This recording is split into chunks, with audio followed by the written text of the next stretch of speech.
Greetings, fellow scholars of the livestream. I'm Kutakuma from Cosmo Observatory, and in today's analysis, we'll take a detailed look at Final Fantasy VII Rebirth's Chocobo minigames, 2 of which are new creations. Keep in mind that this analysis was first published on our CCO Substack on September 27th, 2023, and continually expanded upon by the other 6 minigames revealed thus far, which we'll cover in upcoming videos to keep each one at a digestible length. So make sure to subscribe to this channel and hit that notification bell if you haven't already to not miss out on gems like the Welcoming Ceremony March, Moogle Mischief, and Piano Performance. The video covering Queen's Blood is already available, so make sure to check that one out afterwards. Now, without further ado, let's get started.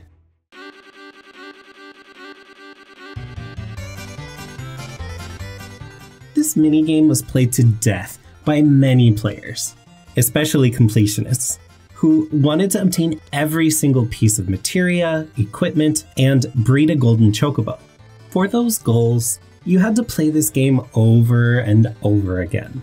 Prizes like the Precious Watch and Choco Bracelet armor pieces, the Cat's Bell accessory, as well as the Enemy Away and Sneak Attack materia were all only obtainable by winning Chocobo races.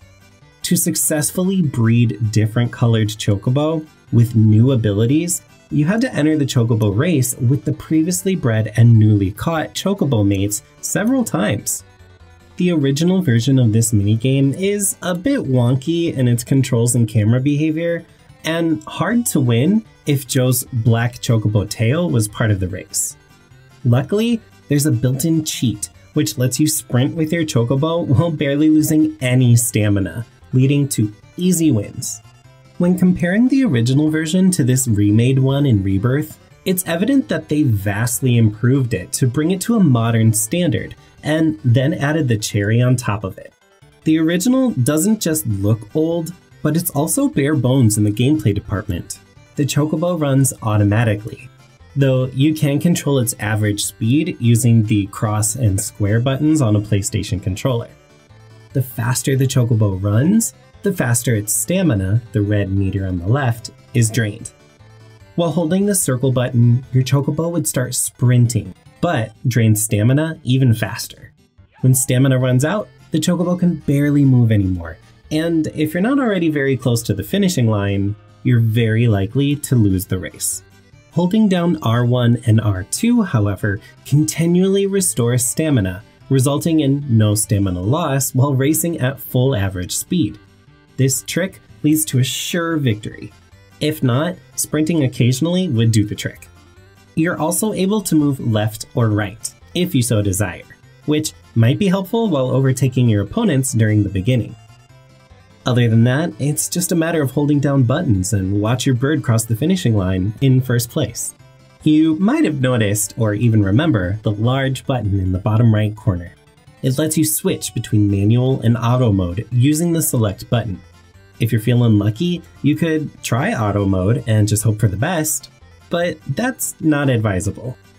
The rest of the UI holds a representation of the current track and the contestants' positions in the top right, while the current ranking and the state of each bird, running normally, sprinting, panting, or even already across the finishing line, takes up the rest of the upper area. Quite bare bones, as we mentioned before. To summarize, you can steer your bird, control its speed, sprint, lose stamina the faster you go, can slowly restore stamina, and barely move when stamina reaches 0. Now, let's take a look at the remade version. To see the immediate upgrade, let's compare both versions to each other. The inspirations from other more modern racing games becomes immediately apparent. Current total time, lap times, proper icons moving along the track representation, intuitive ranking, and the current lap number. While most of this is not new, laps certainly are. The original version had none. You raced for the goal and that was it. Now, you need to run around the track 3 times, at least on this one. But this can still just be regarded as modernization. Thinking further, We wouldn't be surprised if a lap and total time leaderboard makes its way into this minigame to basically let you race against your friends or even the whole world by comparing your best times to others. But again, that's nothing to write home about. Speed handling, on the other hand, is where the actual juice is served. In the bottom left corner, we see 2 more displays in addition to Rebirth's version of the stamina meter, which is now laid out horizontally and yellow instead of red.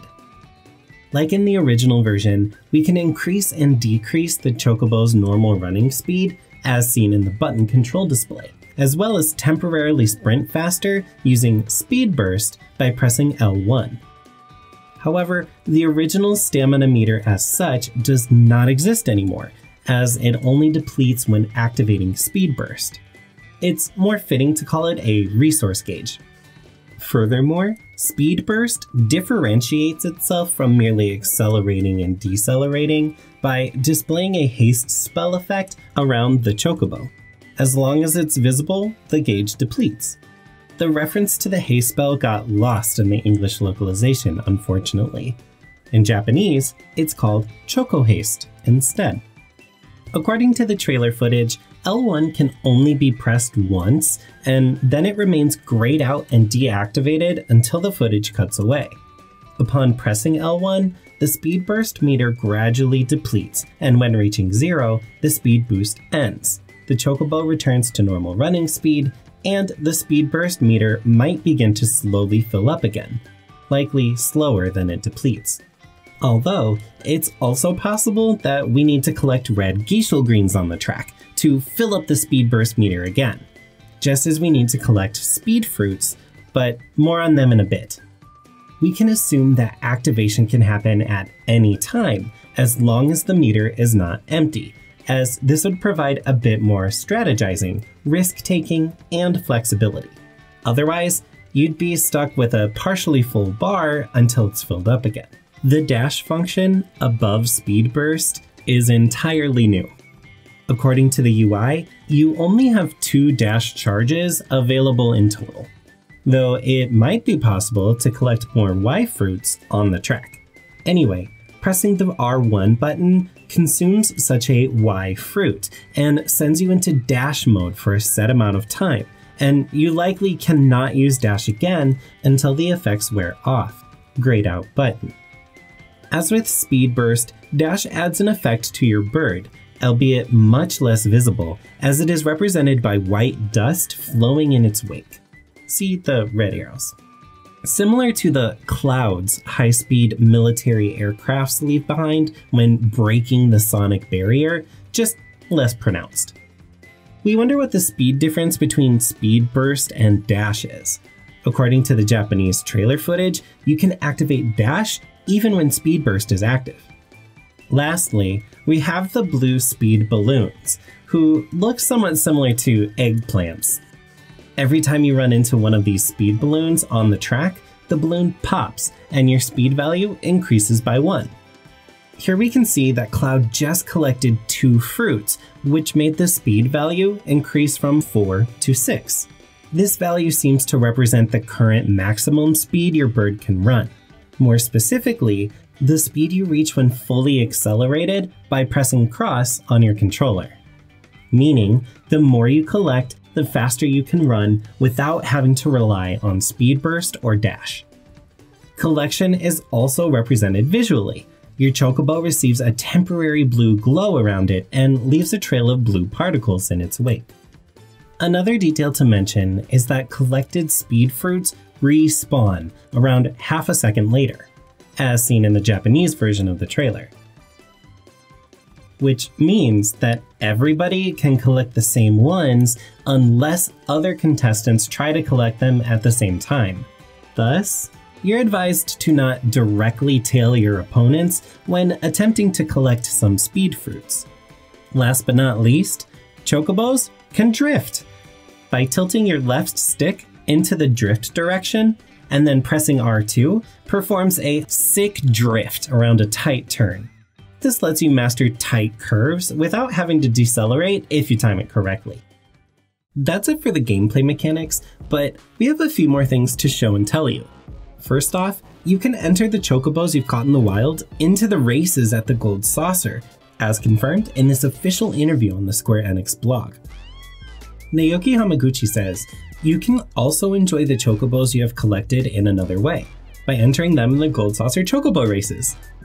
On top of that, the Chocobo gear you can acquire at Choco Boutiques at Chocobo Ranches can also be used to improve your Chocobo stats at the Chocobo races at Gold Saucer, as revealed in an interview with IGN. And in terms of the breeding system that you mentioned, something like that does not exist in Rebirth. However, for the Rebirth Chocobos, each of them has their own unique name, and they are able to enter the Gold Saucer races.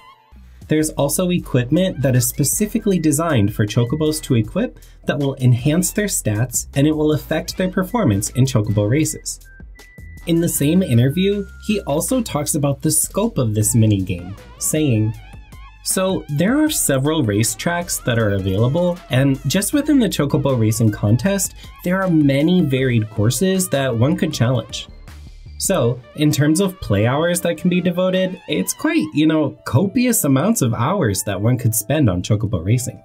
Instead of just this one racetrack in the original, which offered a shorter variant using a shortcut, Rebirth contains a multitude of tracks with different challenges for each one. Even if Chocobo breeding is not included, which Viz personally never expected until Game 3 anyway, we are most likely spending just as much time racing Chocobos as we did in the original. Now, before we end this segment, let us show you two really cool details that Viz found by looking at the trailer footage and a screenshot.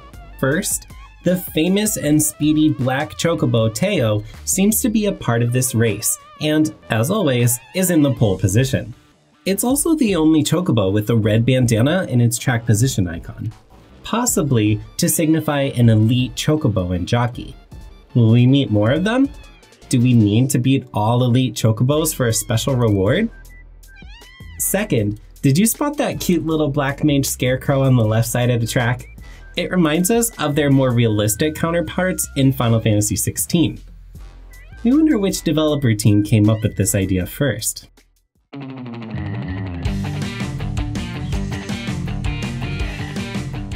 This minigame has been shown in full at Square Enix's stage presentation of Final Fantasy VII Rebirth at Tokyo Game Show 2023 on September 21st, which means we don't really need to cover it in detail, though we'll try to provide a summary and a comparison to how the original game handled it, as well as some thoughts about its full integration into Rebirth. But first, here's a clip from said presentation where Naoki Hamaguchi shows off and explains the whole process. It was live translated into English, so a few details may have been lost in that process, but the essence should still remain. Here's Viz's summary of the minigame's mechanics. Number 1. Be silent, and don't let them spot you. Crouch and slowly walk by other wild Chocobo, out of their view so they cannot alert our target, Pico. If a Chocobo is looking in your direction, take cover in a patch of tall grass until it turns around. You can also perform dodge rolls to bridge the gap to the next hiding place quicker. To make it more accessible, this minigame provides automatic checkpoints to prevent you from starting over from the very beginning when spotted. Number 2. Once close to Pico, throw a rock to a spot behind him to distract him and make him turn away from you. This enables you to sneak up on him from behind, jump on the saddle, and rodeo Pico into submission. This last step happens automatically after pressing triangle to mount Pico.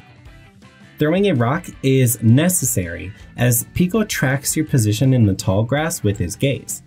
He's clearly more attentive than his wild brethren. There are multiple rocks lying around in your hiding place in case you miss once or twice. Number 3. Once Pico calms down and accepts you as his friend, he automatically gets treated with his favorite food, Gishel greens. Those who played Horizon Zero Dawn and/or its sequel Forbidden West should have not a single problem with this minigame, as it essentially functions the same way as taming and/or mounting certain types of machines. You sneak up on them by crouching through patches of tall grass, distract them by throwing a rock away from you if necessary, and then approach to override the machine by pressing and holding triangle. The tamed machine then fights on your side, and some of them can even act as mounts. This parallel is not surprising, as Hamaguchi-san revealed in the past that Horizon Zero Dawn left a huge impression on him, and therefore greatly influences his own works. And this chocobo catching minigame is far from the only element which draws obvious inspiration from the Horizon games. When comparing Rebirth's version to how we capture chocobos in the original game, barely any gameplay element has been retained besides following chocobo tracks and having a chocobo's favorite food at hand. In Final Fantasy VII, we first need to buy the chocobo lure materia from Chocobo Billy for 2,000 gil, and then purchase some greens before we can even attempt to catch one.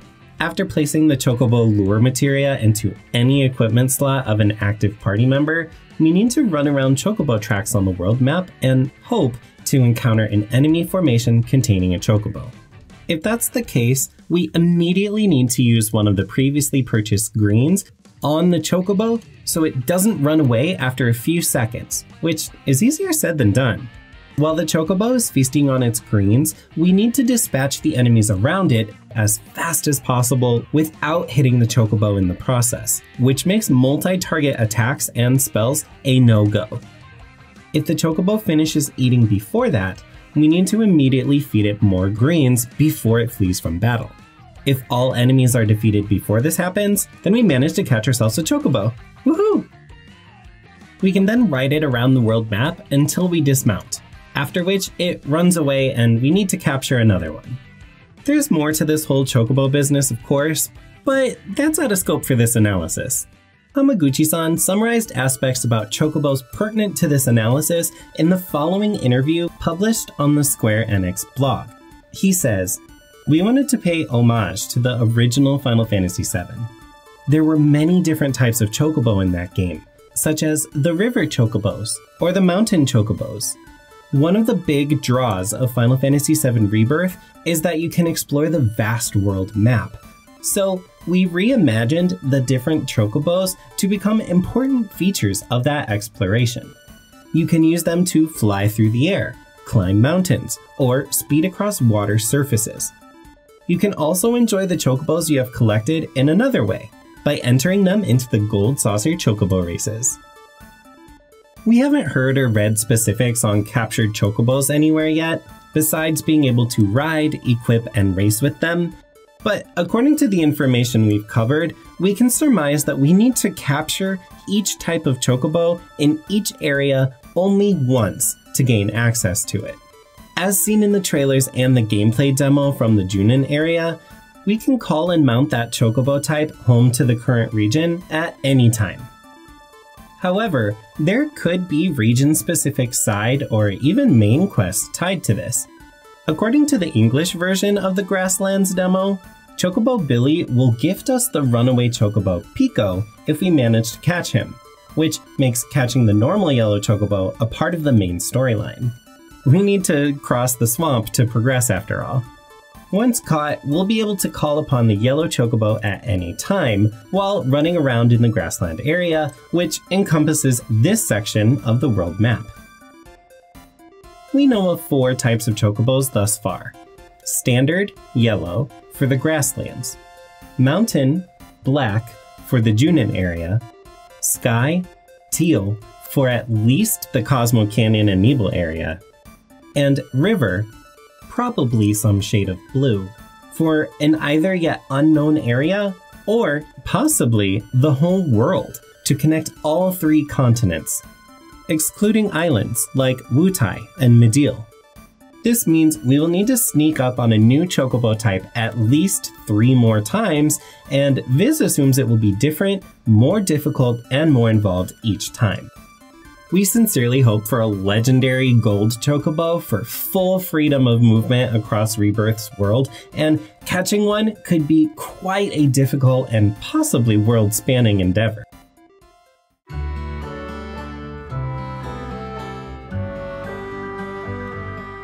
We're hard-pressed to categorize this as a minigame, as it basically encompasses running around with a chocobo like normal traversal, with a time attack component tacked onto it. We know this by the existence of identical Chocobo controls in the bottom left, even though Dismount, Scent, and Scour are disabled, as well as the commands menu, and the fact that the world around us remains exactly the same, down to item transmutation ingredient pickup spot signifiers. The only difference encompasses a timer and checkpoint pools, which are already visible during normal gameplay and don't just appear for this minigame. However, the game does change certain mechanics and displays additional UI elements specific to this time attack mode. So we decided to include it in this minigame analysis video. So here's how it works. First, you need to talk to Chocobo Billy standing in front of the Chocobo Ranch sign pointing towards its entrance when the Chocobo time trial icon is visible on his head. This is most likely accessible after catching Pico and receiving him from Chocobo Billy as a reward. For reference, this is a translation of what Chocobo Billy says to the player. This is where I coordinate the Chocobos that go into the race. Then, you're positioned close to the checkpoint pole number 1.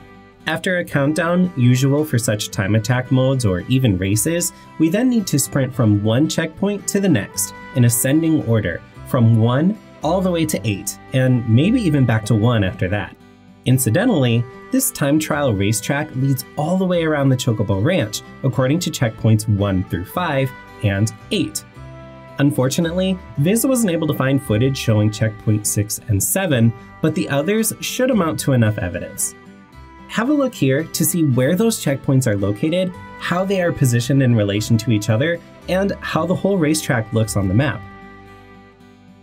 There are 2 more changes to existing elements, and those are the circular glow around not yet passed checkpoint poles, and the checkpoint icon on the compass at the top, which contains no other icons for the duration of the trial. When the trial starts, new UI elements are displayed. The timer, your overall best time, which is non-existent during the first try, and the number of passed checkpoints, including the maximum number. After passing the first checkpoint, a new time appears below that to show you the timestamp at the previous checkpoint. It's also possible that the best time above does not show you the total time, but the best time at your current checkpoint, complementing your current time below. And that's it. Race past all checkpoints along the ideal line and top your own best score. We can only imagine what rewards we receive for meeting certain times, if there will be obstacles on higher difficulties, whether other Chocobo ranches in other regions also provide such a time trial challenge, and if those will include other Chocobo's abilities like scaling walls, flying, or speeding across water. Let's hope it's more involved than just running past those same 8 checkpoints around the Grasslands Chocobo Ranch as fast as possible over and over. We haven't seen or heard anybody talk about any checkpoint polls or Chocobo time trial icons in the Junin region demo, though it's possible that those reside outside of the spatial confines of the demo. February 29th cannot come soon enough. And that's it for Chocobo minigames. Other minigames revealed so far: Welcoming Ceremony March, 3D Battler, G-Bike, Moogle Mischief, and Piano Performance will be covered in upcoming videos, if time allows before the release of the game. So make sure to like this video if you appreciate our work, and subscribe to this channel to not miss out on future analysis videos. Have you channeled your inner jockey and sneaky hunter yet? Do you think we covered everything? What's your take on the extrapolated game rules? Please share your thoughts in the comments below or on our Discord server. You can also check us out on Twitter or X for more analysis content with the hashtag #CCOGems. Thank you so much for watching.